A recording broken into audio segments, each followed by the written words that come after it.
The alarm goes off at 5 in the morning. The thought of hitting the snooze button runs through your head. You begin to consider the consequences of a call-out and debate whether the money is worth the misery. Yes, we've all worked a dead-end job. Thankfully, Ant Workshop Limited's take on one of the world's most dreadful realities is a lot more fun than actually going to work.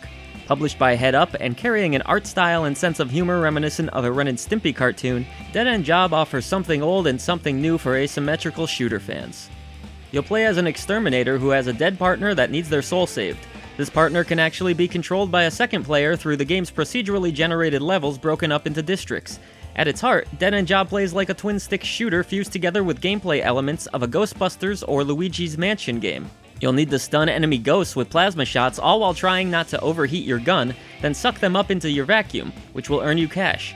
Clearing out entire rooms will earn you more moolah, but the actual objective in a level is to free all of the trapped citizens from gunk which the ghosties have encased them in.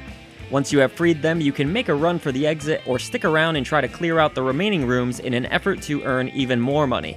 There is a bit of a risk-reward element that I rather enjoyed. Unfortunately, the co-op aspect isn't quite what I was hoping for. The second player controls your deceased friend, but doesn't actually do any real damage, rather acting as a decoy who can slow down enemies and help make them easier for you to manage. Personally, I would have preferred some difficulty balancing, with both players clearing out rooms together. So in that regard, the two-player mode ended up feeling a bit tacked on to me and somewhat disappointing. There is also a streamer mode where players can toss you items to help, both good and bad. Not being much for streaming myself, however, I didn't test this feature, but it is something worth mentioning because I'm sure many of you out there enjoy that sort of thing. You won't have to rely on dodging and shooting alone, as various power-ups can help you in your ghost-busting efforts. Food items can restore health, bombs can blow up enemies, and there is even a disco ball which will get enemies stuck in a dance trance, keeping them distracted. Fans of Ratchet & Clank may find this weapon familiar. There are tons of other cool little powers, and you can also be promoted after an extended period of good performance. These promotions can give you nice little perks like slowing down the rate at which your gun can overheat, or clearing out an entire room. The longer you can last without a death, the more promotions you'll get, which makes dealing with harder areas a little more manageable. These perks carry over from level to level, and are only lost should you fail to complete a job. It's a fun way to design a gameplay loop, and doesn't bog the experience down with any kind of unnecessary leveling system. In fact, one could argue that Dead End Job is perhaps a little light on content and gameplay variety. Outside of unlocking some art and doing some side jobs, which are mostly just extensions of the regular gameplay, you won't find a ton of extra content or gameplay variety. So from that point, Dead End Job is best approached in shorter bursts, clearing out a few levels and perhaps doing something else for a while.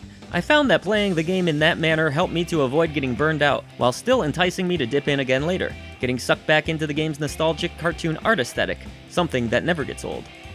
Each character you'll encounter oozes with personality. Enemy types are just as wonderfully designed, with whacked-out ghosts like the Secrescary or a sandbox come to life. I love the universe that's put on display here, and while the main story is told through simple text screens, the art is at least eye-popping, and animated in such a ridiculous way that you can't help but fall in love with it. The game's sound also draws you in and comes from award-winning composer Will Morton of the Grand Theft Auto series. The rockabilly jazz-infused jingles are fantastic, and a theme song at the beginning of the game really cements the attitude and era of 90s Nickelodeon. Sound effects are equally over the top and hilarious, rounding out a wonderful audio presentation. Even though monotony set in from extended sessions of play, I actually recommend Dead End Job quite highly.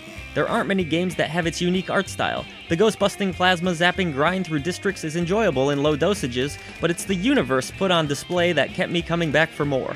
While I wish the co-op had been more fleshed out, perhaps alleviating some of my burnout, Dead End Job provides enough attitude and personality to make work not seem so bad after all. For more on Dead End Job and to listen to all of our other podcast content, please head over to MediaMoogle.net.